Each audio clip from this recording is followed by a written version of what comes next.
Assalamualaikum warahmatullahi wabarakatuh. Kembali lagi dengan saya Hana Salsabila. Kali ini kita akan membahas tentang akuntansi manajemen garapan 11 sampai dengan 12. Nah, sebelum kita masuk ke poin pertama, jangan lupa like, comment, and subscribe video kali ini. Kita masuk ke poin pertama, yaitu tentang definisi dan konsep dari harga transfer.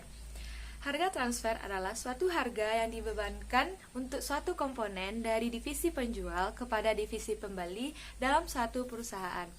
Maksudnya yaitu terjadinya penjualan antar divisi dalam suatu perusahaan. Jika suatu divisi dalam sebuah perusahaan menjual kepada divisi lainnya, kedua divisi dan perusahaan tersebut secara keseluruhan akan terkena pengaruhnya.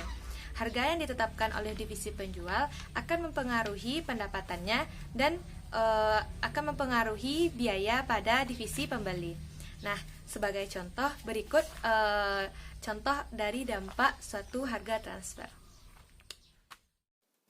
Baiklah, dari sini dapat kita lihat bahwa dampak penetapan harga transfer dari perusahaan ABC, di mana divisi A memproduksi komponen dengan mentransferkannya ke divisi B dengan seharga $30 per unit.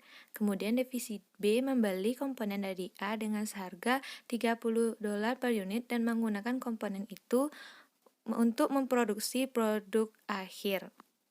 Maka dampak untuk divisi A yaitu pendapatan yang diterima bagi divisi A meningkatkan laba bersih dan meningkatkan ROI. Sedangkan untuk divisi B, biaya bagi divisi B menurunkan laba bersih dan menurunkan ROI. Sedangkan dampak bagi perusahaan yaitu 0. Penyusunan sebuah kebijakan penetapan harga transfer, kedua pandangan dari divisi penjual dan divisi pembeli harus dipertimbangkan. Nah, untuk penetapan ini ada dua penetapan, yaitu harga transfer minimum, di mana harga transfer yang tidak membuat keadaan divisi penjual menjadi lebih buruk jika barang dijual kepada divisi internal dibandingkan dengan dijualnya barang kepada divisi pihak luar.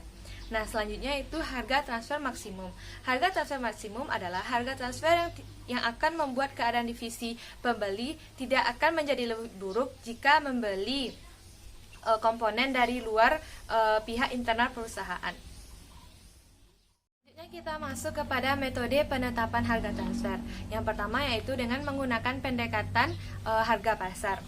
Pendekatan harga pasar adalah pendekatan terbaik untuk penetapan harga transfer, di mana divisi penjual bisa menjual produknya dengan harga pasar dan tidak akan mendapatkan kerugian.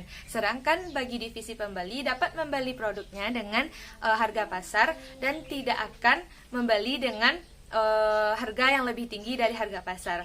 Selanjutnya kita masuk kepada pendekatan kedua, yaitu penetapan harga transfer berdasarkan biaya.